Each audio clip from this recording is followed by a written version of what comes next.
Hello दोस्तों, कैसे हैं आप लोग? अच्छे तो है ना? ध्यान तो रखते हैं ना आप अपना? किसी और के भरोसे तो नहीं छोड़ रखा आपने? अब चलिए, क्या पढ़ाना था आज हमें? विभाजन के नियम। कहाँ तक करा दिए थे हमने? शायद मैंने 3 का विभाजन नियम करा दिया था। उसका मैंने एक्सप्लेनेशन भी आपको दे दिया था कि एक्चुअली में अंकों का योग ही क्यों 3 के नियम पे करते हैं। ठीक है, मैंने 2 का नियम ऐसे ही बताया था कि 2 के नियम में इकाई का ही अंक क्यों देखते हैं। अब हम बात करेंगे किसके? 4 के नियम की। ठीक है, देखो मैं अब इसका प्रूव नहीं करा रहा हूँ, सारे प्रूव उसी तरीके से है, मैं बस लिखाता जाऊंगा और आप उसको समझते जाना। ठीक है, तो 4 का विभाजन नियम, कितने का? 4 का विभाजन नियम। ठीक है, अब देखते हैं ये क्या होता है। 4 का विभाजन नियम क्या है सिस्टम इसका। देखो, तो वे संख्याएं 4 से विभाजित होंगी जो जिनका इकाई और दहाई-का-अंक किससे कटेगा? 4 से कटेगा। जैसे जैसे मैं कह दूं, आप क्या ये संख्या 4 से विभाजित है? देखो 2 से विभाजित तो है ही है, क्योंकि इकाई का अंक क्या है? 2 से कटता है, या बोलो सम है, तो क्या है ये संख्या पूरी काहे से कट जाएगी? 2 से विभाजित होगी। अब मैं बात करता हूं 4 से विभाजन का। अच्छा, 3 से विभाजन का नियम क्या है? 3 से विभाजन का नियम अंकों का योग। अगर आप अंकों का योग कर रहे हैं तो टाइम लगेगा। मैंने क्या बताया था? सीधा सीधा देखो, जिनका डिजिट सम कितना होना चाहिए? 9 होना चाहिए। तो करो, 4 3 7 2 9, खत्म। 4 2 6 1 7, डिजिट सम कितना आया इसका? 7। क्या 7 3 से विभाजित है? नहीं है, तो मतलब ये संख्या 3 से विभाजित नहीं होगी। अब बात करते हैं ये 4 से विभाजित है कि नहीं है। तो 4 से विभाजन का नियम क्या है? मुझे इस संख्या से कोई मतलब नहीं है, हम केवल इकाई और दहाई के अंक को देखेंगे। अगर ये दोनों अंक से जो मिलकर संख्या बनी होती है, वह संख्या अगर 4 से विभाजित है, तो क्या ये पूरी संख्या किससे विभाजित हो जाएगी? आपकी 4 से विभाजित हो जाएगी। यहां तक बात समझ में आया आपको? तो यही आपको इस नियम क्या कहता है कि वह संख्या 4 से विभाजित होगी जिसके इकाई और दहाई से बनी संख्या 4 से विभाजित है। ठीक है, बात समझ में आई आपको? चलो, तो इसकी डेफिनेशन हम लोग क्या लिखेंगे? वे संख्याएं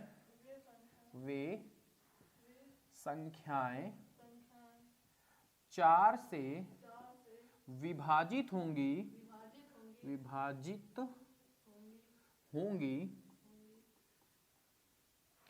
जिनके अंतिम के दो अंक 4 से विभाजित होंगे। बात समझ में आई? मैंने क्या कहा? वे संख्याएं 4 से विभाजित होंगी जिनके अंतिम के 2 अंक, अंतिम के कितने अंक? अंतिम के 2 अंक। इस चीज को आपको विशेष तौर पे ध्यान रखना, ये अंतिम के 2 अंक 4 से विभाजित होने चाहिए। किससे विभाजित होने चाहिए? 4 से विभाजित होने चाहिए। तो अब मैं बात करता हूं किसकी? एग्जाम्पल की। देखो एग्जाम्पल क्या होते हैं? एग्जाम्पल जैसे मैं बात करता हूं कि 3 2 4 1 4, इसी तरीके से पहला एग्जाम्पल हुआ। दूसरा एग्जाम्पल, ढेर सारे एग्जाम्पल में कम से कम 7-8 एग्जाम्पल आपको दूंगा। ठीक है, 729 144। दूसरा क्या हो जाएगा आपका? 629 814। चौथा क्या हो जाएगा आपका? 712 624। पांचवा क्या हो जाएगा? 324 918। छठवां क्या हो जाएगा? 1124 और 216। सातवां क्या हो जाएगा एग्जाम्पल? सातवां एग्जाम्पल हो जाएगा 729। आठवां एग्जाम्पल क्या हो जाएगा? 908 841। नौवां एग्जाम्पल क्या हो जाएगा आपका? 144 1331। और 10वां एग्जाम्पल क्या हो जाएगा आपका? 22 624। 10 एग्जाम्पल मैंने यहां पे आपके लिखे हैं। अब इनको हम बारी बारी से देखेंगे कि क्या ये इनमें से कौन सी संख्या 4 से विभाजित है और कौन सी संख्या 4 से विभाजित नहीं है। हम बाकी भी बताते जाएंगे आपको, 2 और 3 का नियम भी यहां पे समझाते जाएंगे। पहले हम फोकस करते हैं 4 के नियम पे। देखो क्या है, 4 से विभाजित, हमें पूरी संख्या को नहीं देखना है। क्या नहीं करना है? पूरी संख्या से हमें कोई मतलब नहीं है, मतलब हमारा किससे है? इस वाली संख्या से। ठीक है, इस वाली संख्या में देखो 34 क्या 4 से विभाजित है? 34 4 से विभाजित होगा क्या? 34 4 के पहाड़े से आता है? नहीं आता है। ठीक है, तो यह संख्या 4 से विभाजित नहीं होगी। ठीक है, 4 से विभाजित नहीं होगी। इसको देखते हैं, इसके भी लास्ट के 2 अंक देखेंगे। क्या 44 4 से विभाजित है? हाँ विभाजित है, इसका मतलब यह संख्या 4 से विभाजित हो जाएगी। उसी प्रकार से 14, क्या 14 4 के पहाड़े में आता है? नहीं आता है, तो यह भी संख्या 4 से विभाजित नहीं होगी। ठीक उसी प्रकार क्या 24, देखो पूरी संख्या को हमें नजरअंदाज कर देना है, केवल लास्ट के 2 अंक देखने हैं। लास्ट के 2 अंक से ही हम पता कर लेंगे कि हमारा कौन सी संख्या 4 से विभाजित है, कौन सी संख्या 4 से विभाजित नहीं है। ठीक है, अब हम बात करते हैं इसकी। क्या 24 4 से विभाजित है? हाँ है, तो इसका मतलब ये संख्या कहाँ से विभाजित हो जाएगी? इसको देखने की जरूरत नहीं है, ना ही हम इसको देखेंगे। ठीक है, हम किसको देखेंगे? लास्ट के 2 अंकों को देखेंगे। ठीक इसी तरीके से क्या 18 4 से विभाजित है? क्या 18 4 के पहाड़े में आता है? नहीं आता है, नहीं आता है, तो इसका मतलब ये संख्या 4 से विभाजित नहीं होगी। बाकी से हमें कोई मतलब नहीं है कि इसमें कुछ भी लिखा हो। ठीक है, ठीक इसी प्रकार से इसको देखेंगे। क्या लास्ट के 2 अंक 4 से विभाजित है? 16 है। ठीक है, तो ये संख्या 4 से विभाजित है। उसी प्रकार से क्या 29 देखो 4 से विभाजित है? नहीं है, तो ये 4 से विभाजित, पूरी संख्या 4 से विभाजित नहीं होगी। ठीक इसी प्रकार से क्या 41 4 से विभाजित है? नहीं है, इसका मतलब वो संख्या 4 से विभाजित नहीं होगी। 31 क्या 4 से विभाजित होता है? 4 के पहाड़े में 31 आता है? नहीं आता है, मतलब ये भी संख्या आपकी 4 से विभाजित नहीं होगी। क्या 24 4 के पहाड़े में आता है? बिल्कुल आता है, तो ये संख्या 4 से विभाजित हो जाएगी। मेरे हिसाब से इन सब एग्जाम्पल से अब आपको 4 का नियम तो समझ में आ ही गया होगा। अब हम बात करेंगे किसकी? अब हम बात करेंगे 3 से। देखते हैं 3 का। क्या 3 से ये संख्या विभाजित है? देखो 9 तो खत्म हो गया क्योंकि डिजिट सम है, ये भी 9, मतलब ये इतनी संख्या खत्म हो गई। 2 4 4 8 1 9, मतलब ये संख्या 4 से विभाजित हो जाएगी। ओ सॉरी 3 से विभाजित हो जाएगी। इसी प्रकार से 9 हटा दो, 8 1 9 ये हटा दो। देखो ये हट गया आपका, ये हट गया आपका, सॉरी 9 हट गया, ये हट गया, ये हट गया, बचा हमारा क्या? क्योंकि ये डिजिट सम हो रहा है 9 8 1 9, 6 4 10, डिजिट सम कितना आ रहा है? 10। इसका मतलब ये संख्या 3 से विभाजित नहीं होगी। ठीक इसी प्रकार से इसको चेक कर लो। 7 2 9, 4 6 2 8 1 9, 4 आ रहा है, 4 भी 3 के पहाड़े में नहीं आता, मतलब ये संख्या 3 से विभाजित नहीं होगी। ठीक इसी प्रकार से इसको चेक करते हैं। 9 को हटा देते हैं, ये हट जाएगा। 4 3 7 2 9, ये 3 से विभाजित हो जाएगी। देखो 9 खत्म हो गया, 8 1 9, 9 भी खत्म हो गया, 4 3 7 2 9, डिजिट सम कितना हुआ? 9, मतलब ये संख्या 4 3 से विभाजित हो जाएगी। उसी प्रकार से इसको चेक करेंगे। 6 2 8 1 9 खत्म कर दो, 4 4 2 6 2 8, ये संख्या 3 से विभाजित नहीं होगी क्योंकि इसका कितना आ रहा है? 8 आ रहा है, मतलब ये संख्या नहीं विभाजित होगी। ये 9 इधर हो गया, 7 2 9, मतलब ये संख्या विभाजित हो जाएगी 3 से। ठीक उसी प्रकार देखो ये 9 कट गया, 8 1 9 कट गया, 8 4 12 12, क्या 12 3 से कटता है? तो ये संख्या 3 से विभाजित हो जाएगी। इसी प्रकार से 3 हटा दो, या 3 3 6 6 6 6 6 1 7 1 8 8 1 9, मतलब ये खत्म, ये खत्म, ये खत्म, ये खत्म, ये खत्म, 3 3 6 7 8 1 9। ठीक है, अब बता 4 4 8, 8 क्या 3 से विभाजित होता है? नहीं होता है, मतलब ये संख्या 3 से विभाजित नहीं होगी। इसी तरीके से इसको 6 2 8 8 2 10 10 10 2 12, 12 और 4 16, 16 क्या 3 के पहाड़े में आता है? नहीं आता है, मतलब ये संख्या 3 से विभाजित नहीं होगी। तो इस तरीके से हम 3 का भी नियम रिवीजन कर लिए, 4 का मैंने समझा ही दिया है, और 2 में सिर्फ आपको इकाई अंक देखना है। ये 2 से विभाजित हो जाएगी, ये भी, ये भी, ये भी, ये भी, ये भी, ये केवल 2 से विभाजित नहीं होगी, ना ये होगी ना ये होगी। जिसका इकाई अंक 2 से नहीं कटेगा वो संख्या 2 से विभाजित नहीं होगी। तो हमने कितने नियम रिवाइज कर लिए? 2 का, 3 का और 4 का, 3 नियम हमने रिवीजन कर लिए। ठीक है, बात समझ में आई? अब मेरे हिसाब से आपको ये समझ में आ गया होगा, इसको नोट कर लो, फिर आगे बात करते हैं 5 और 6 के नियम की। ठीक है, नोट कर लो इसको।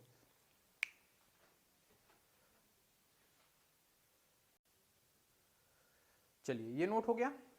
अब हम बात करते हैं 5 और 6 के नियम की। ठीक है, इस स्लाइड में हम बात करेंगे 5 और 6 के नियम की। ठीक है, कि 5 का नियम कैसे होता है और 6 का नियम कैसे होता है। ठीक है, तो 5 का नियम क्या है? वे संख्याएं 5 से विभाजित होंगी जिनके इकाई का अंक कितना होना चाहिए, 0 हो या फिर 5 हो। कितना हो, 0 हो या फिर 5 हो। वे संख्या किससे विभाजित हो जाएंगी, आपकी 5 से विभाजित हो जाएंगे। ठीक है, तो आप हेडिंग डालेंगे 5 का विभाजन नियम, 5 का विभाजन नियम। ठीक है, अब देखते हैं ये क्या है। इस स्लाइड में हम 2 को निपटा देंगे, 5 के नियम को और 6 के नियम को। ठीक है, तो 5 का नियम क्या कहता है, वे संख्याएं जिनके इकाई का अंक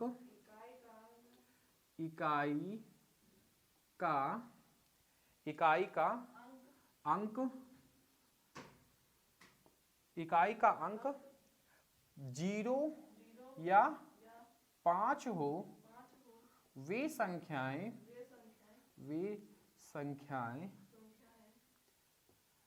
5 से विभाजित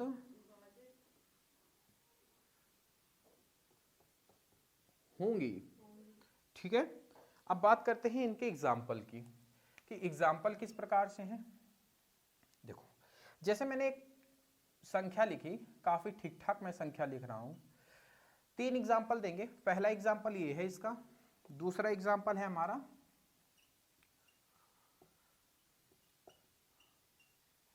और तीसरा एग्जाम्पल है हमारा।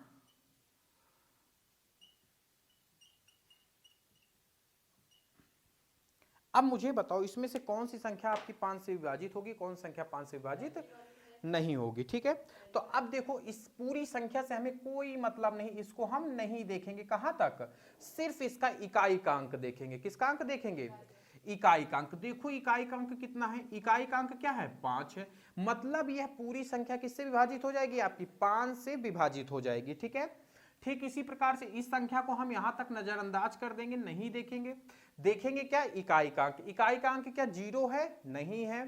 5 है, नहीं है। इसका मतलब यह संख्या 5 से विभाजित नहीं होगी। किससे विभाजित नहीं होगी, 5 से विभाजित नहीं होगी। यह संख्या किससे विभाजित हो जाएगी, 5 से विभाजित हो जाएगी। यह संख्या 5 से विभाजित नहीं होगी। ठीक इसी प्रकार से बात करते हैं इस वाली संख्या की। ये पूरी संख्या को हमें नजरअंदाज कर देना है, नहीं देखना है। अब हम बात करते हैं सिर्फ इसके इकाई की अंक की। क्या ये इकाई का अंक 0 या 5 है, तो हाँ ये 0 है। इसका मतलब यह संख्या 5 से विभाजित हो जाएगी। ठीक है, यहां तक आपको बात समझ में आई। मेरे हिसाब से आपको 5 का नियम समझ में आ गया होगा। देखो 5 का नियम उतना ज्यादा कुछ खास टिपिकल नहीं है, बस आपको ध्यान ये रखना है कि उसके इकाई का अंक कितना होना चाहिए, या तो 0 हो या फिर 5 हो, 2 में से कोई एक हो सकता है। हालांकि दोनों भी हो सकते हैं। देखो यहाँ पे इकाई का अंक 0 है और दहाई का अंक 5 है, वो बदल भी सकते हैं। इकाई का अंक 5 हो सकता है, दहाई का अंक 0 हो सकता है। तो ये सारी संख्याएं कट जाएंगी, बस इकाई के अंक को देखना है। अगर इकाई का अंक आपका कितना है, 0 है या फिर 5 है, तो इनमें से अगर कोई भी एक अंक आ रहा है तो वो संख्या काहे से विभाजित हो जाएगी, 5 से विभाजित हो जाएगी। ठीक है, अब हम बात करेंगे अगले उसमें 6 के विभाजन का नियम, 6 का विभाजन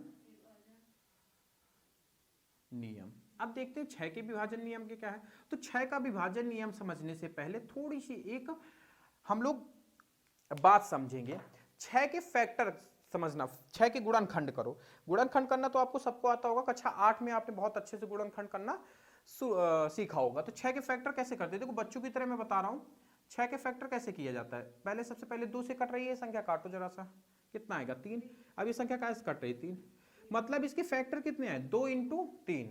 मतलब 6 किन संख्याओं से मिलकर बना हुआ है, तो 6 आपका मिलकर बना हुआ है 2 और 3 से। इन्हीं 2 से तो मिलकर बना हुआ है 6, और किसी से तो मिलकर नहीं बना हुआ है। मतलब कहने का कि जो ये 6 है ये 2 और 3 से मिलकर बना हुआ है। तो कहने का मतलब ये है कि 6 के विभाजन का जो नियम है उसमें कौन से 2 नियम आने चाहिए, 2 का नियम आना चाहिए और 3 का नियम आना चाहिए। मतलब वह संख्या 2 के नियम को फॉलो करनी चाहिए और 3 के नियम को फॉलो करने चाहिए। जो संख्या 2 और 3 दोनों के नियम को फॉलो करेगी वह संख्या किससे कट जाएगी, 6 से कट जाएगी। ठीक है, तो अब मैं इसके डिफिनेशन लिखाने जा रहा हूं, डिफिनेशन को समझिएगा। ठीक है, इसको मैं यहाँ पे थोड़ा सा कोष्टक में लिखे दे रहा हूं, 6 के फैक्टर, प्राइम फैक्टर जिसको कहते हैं, अभाज्य गुणनखंड 2 इंटू 3 हो जाएंगे, 2,3 हो जाएंगे, जो भी आप लिखना चाहो, 2 इंटू 3 में लिखे दे रहा हूं, ठीक है। अब इसका विभाजन का नियम क्या है? वे संख्याएं जो 2 और 3 दोनों से विभाजित हो, या नहीं लगा हुआ, देखो या और में अंतर समझना। और का मतलब होता है 2 की भी कंडीशन सेटिस्फाइड होनी चाहिए और 3 की कंडीशन भी फॉलो करनी चाहिए। या का मतलब होता है, अगर मैं यहीं पे कर देता या, इसका मतलब है या तो 2 का कर ले या 4 का, जैसे मैंने यहां पे किया था, या तो 0 आ जाए या फिर 5 आ जाए। या का मतलब 2 में से कोई एक चीज आ सकती है, दोनों भी आ सकते हैं, लेकिन एक प्लेस में तो एक ही अंक आएगा, या तो 0 आएगा या तो 5 आएगा। ठीक उसी प्रकार जब मैं बात और की करता हूं तो वो ये कंडीशन तो फॉलो करेगी ही करेगी, साथ में इसके ये कंडीशन भी क्या करनी चाहिए, उसको फॉलो करनी चाहिए। ठीक है, तो बात समझ में आई? और या में आपको अंतर समझ में आया? ठीक है, अब आगे चलते हैं। वे संख्याएं जो 2 और 3 दोनों से विभाजित हैं, दोनों से विभाजित हैं या विभाजित हो, वे संख्याएं 6 से अवश्य विभाजित होंगी,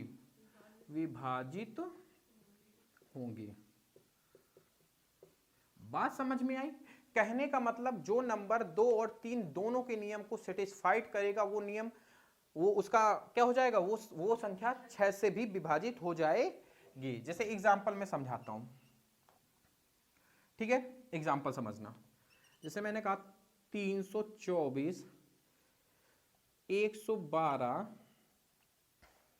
फिर 124, ठीक है, एक संख्या मैंने ये लिखी, दूसरी संख्या लिखी 729, ठीक है, 112, ठीक है, और मैंने लिखा 24, ठीक है। अब एक इसका ये देखो, ये फर्स्ट, ये सेकंड हो गया आपका। अब एक एग्जांपल इसका और समझ लो, जैसे मैं एक छोटा सा एग्जांपल लिखता हूं, 729131312,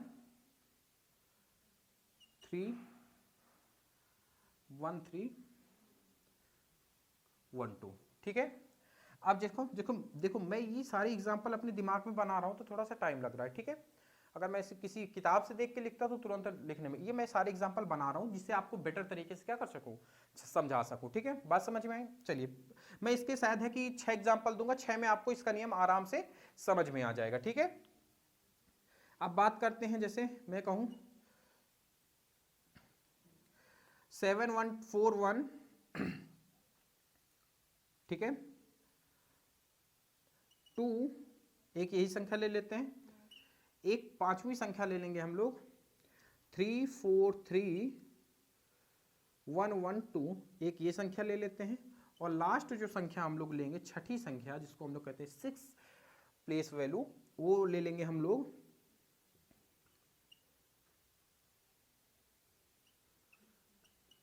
जैसे मैंने एक ये संख्या ले ली। अब इसमें से हमें छांटनी है कि कौन सी संख्या 6 से विभाजित है, कौन सी संख्या 6 से विभाजित नहीं है। तो देखो जरा सा, इसको बहुत गौर से देखो और समझने की कोशिश करो। आपको देखना क्या है, क्या ये संख्या, देखो दो, पहले 2 के नियम को चेक कर डालो, कौन कौन सी संख्या 2 से विभाजित है। तो देखो 2 से विभाजित ये है, 2 से विभाजित ये है, 2 से विभाजित ये है, 2 से विभाजित ये है, 2 से विभाजित ये है, ये 2 से विभाजित नहीं है। अगर 2 से विभाजित नहीं है तो ये 6 से भी विभाजित नहीं होगी, बस इतना आपको ध्यान रखना है। 2 से विभाजित नहीं है तो इसका मतलब 6 से तो किसी कंडीशन में होगी, क्योंकि 6 का नियम कहता ही क्या है कि 2 और 3 दोनों से होनी चाहिए, तो दोनों कंडीशन सेटिस्फाइड होनी चाहिए। ये 2 को तो पहले ही नकार दिया, इसका मतलब ये 6 से विभाजित नहीं हो सकती। इन 5 संख्याओं में हमें डाउट है। अब डाउट है तो 6 को चेक कर लेते हैं, और सॉरी 3 को चेक कर लेते हैं। देखो 3 क्या है, ये तो कट जाएगा, ये भी कट जाएगा, 2 1 3 ये भी कट जाएगा, 2 1 3 ये भी कट जाएगा, बचेगा क्या 1 और 4, 4 1 5, क्या 5 3 से कटता है? अंकों का योग मैंने निकाला, नहीं कटता है, तो मतलब ये संख्या 6 से विभाजित नहीं होगी। 2 की कंडीशन तो फॉलो कर रही थी पर 3 की कंडीशन फॉलो नहीं कर पाई। बात यहां पे करते हैं, 7 और 2 9 होता है, 9 ऐसे ही कट गया, 4 2 6, 6 3 से कटता है, 2 2 4, ये भी आपकी संख्या 3 से विभाजित नहीं होगी, तो मतलब 6 से भी ये संख्या विभाजित नहीं होगी। अब बात इसकी कर लेते हैं, 7 2, ये पहले ही कट गया, 9 होता है, 9 ऐसे कट गया, 2 1 3, 3 3 6, 6 1 7, ये भी संख्या 3 को फॉलो नहीं कर रही है, मतलब ये भी संख्या 3 से कटेगी, 3 से नहीं कट रही, मतलब 6 से भी ये संख्या नहीं कटेगी। अब देखते हैं इसको, 7 और 2 9, 4 5 6, 6 3 से विभाजित होता है, इसका मतलब ये संख्या भी 6 से विभाजित, क्योंकि ये 2 के नियम को भी फॉलो कर रही है और 3 के नियम को भी फॉलो कर रही है। ठीक है, अब बात इसकी करते हैं, 2 के नियम को फॉलो कर रही थी तो 4 3 7 2 9, 3 4 5, ये भी फॉलो नहीं कर रही है 3 के नियम को। तो इसमें से कितनी संख्याएं 3 से कटी हमारी? एक ही संख्या हमारी 3 से कटी है, बाकी सारी संख्याएं 6 से नहीं कट रही हैं। यही एक ऐसी संख्या है जो 3 और 2 दोनों से कट रही है, इसका मतलब ये संख्या 6 से भी विभाजित हो जाएगी। आप भाग करके भी देख सकते हैं, शेषफल 0 ही आएगा, कंफर्म है।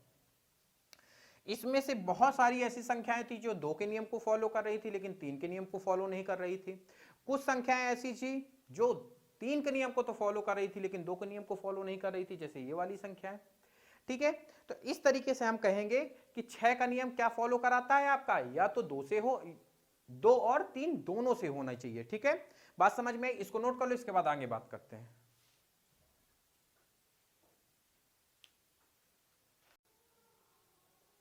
चलिए ये हो गया। अब इसके बाद बात करेंगे हम 7 का। देखिए 7 का मैं नियम बताने से पहले मैंने आपको एक चीज बताई थी कि मैं इसका एक्सपेंडेड फॉर्म करके बताऊंगा कि इसका एक्चुअल में नियम होता क्या है, क्योंकि 7 का नियम बाकी जितने नियम हम पढ़ते हैं उससे थोड़ा सा क्या होता है, अलग होता है। तो उसके बारे में हम पूरा आज डिटेल पढ़ेंगे, अगर टाइम मिलता है तो उसकी मैं डेफिनेशन भी लिखा दूंगा, फिर नेक्स्ट क्लास आगे करेंगे। ठीक है, कल करेंगे क्लास। ठीक है, तो ये नोट हो गया। चलिए अब 7 का नियम हम लोग स्टडी करते हैं। 7 का नियम थोड़ा सा हट के है, बाकियों से तो हट ही के है। ठीक है,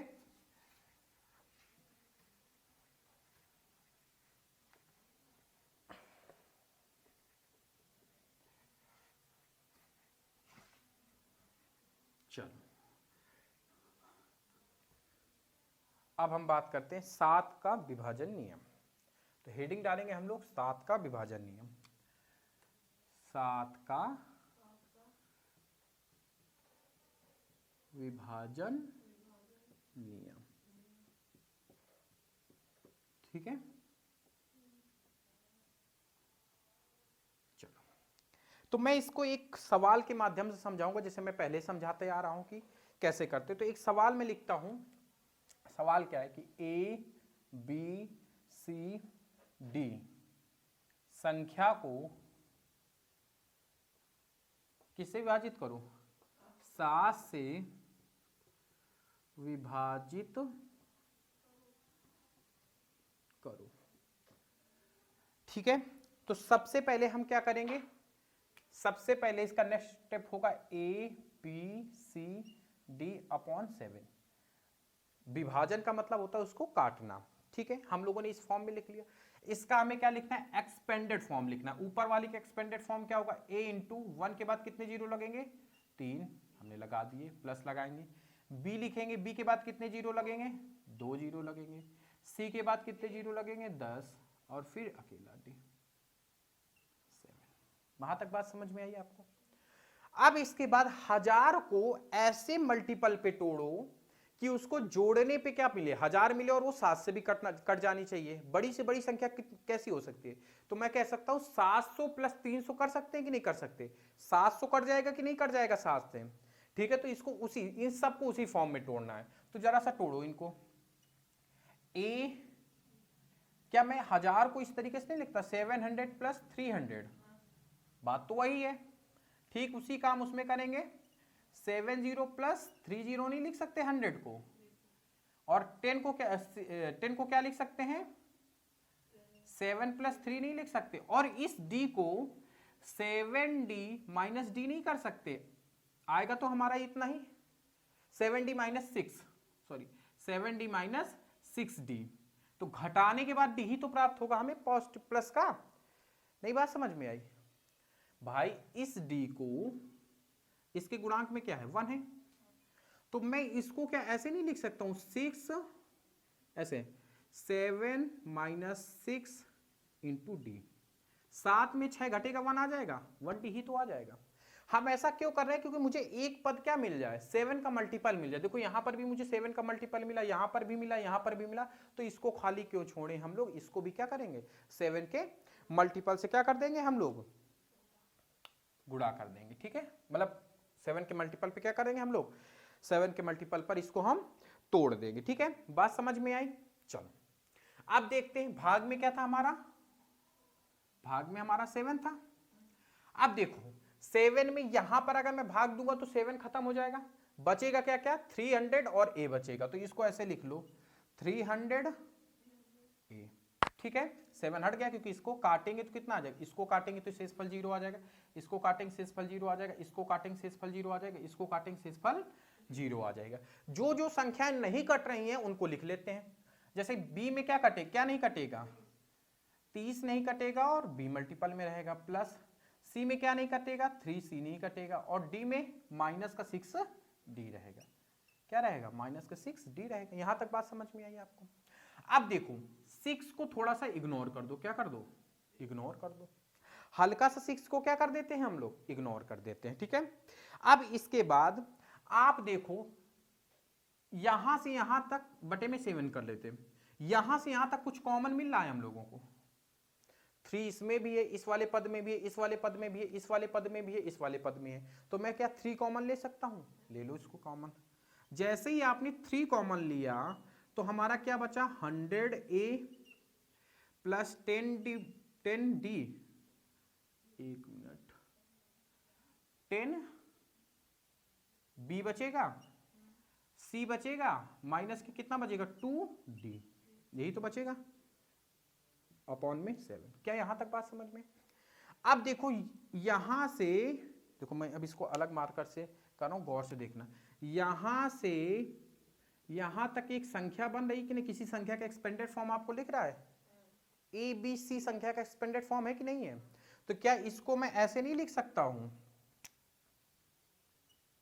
3, इसको ऐसे लिख दूं A B C minus 2d upon 7, क्या ये नहीं लिख सकता हूं?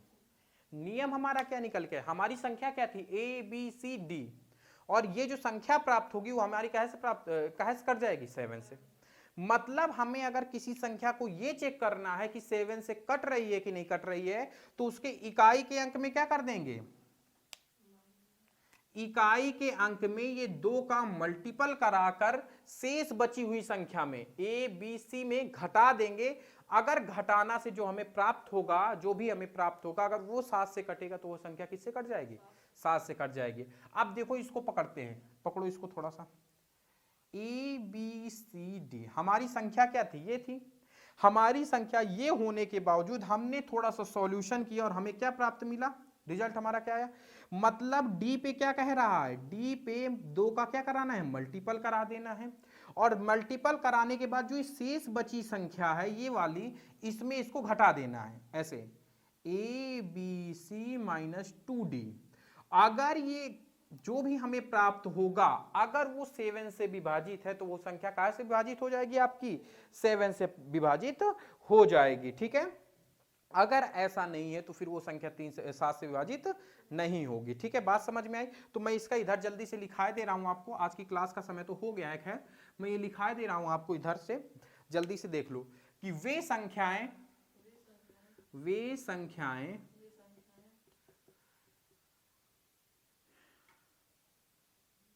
रुक जाओ, इसका ऐसे नहीं बनेगा, यदि किसी संख्या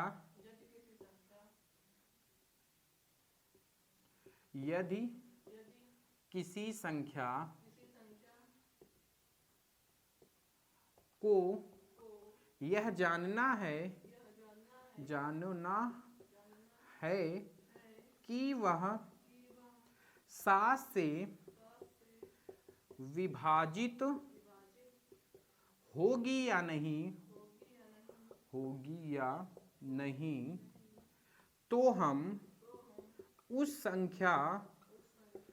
संख्या के इकाई अंक को 2 से गुणा, ये वाला 2 से गुणा कराकर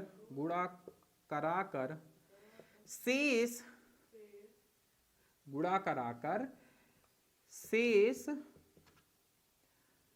बची संख्या से क्या कर देंगे हम लोग, घटा देंगे। देखो हम लोगों ने क्या किया है, घटाया है ना, ये 2 से गुणा करके शेष बची संख्या में घटा देंगे, माइनस कर देंगे, तथा जो हमें आंसर प्राप्त होगा अगर वह 7 से विभाजित है, तो 7 से विभाजित है तो वह पूरी संख्या 7 से विभाजित होगी। 7 से पूरी संख्या 7 से विभाजित होगी। कुछ पल्ले पड़ा आप लोगों की नहीं पड़ा भाई? इतनी लंबी चौड़ी गाथा तो हमने लिख दिया, लेकिन ये मैंने आपको बिल्कुल सिंपल लैंग्वेज में लिखाने की कोशिश किया है, आपके बोलचाल की भाषा में, कि आपको इरिटेशन ना हो, याद ना करना पड़े।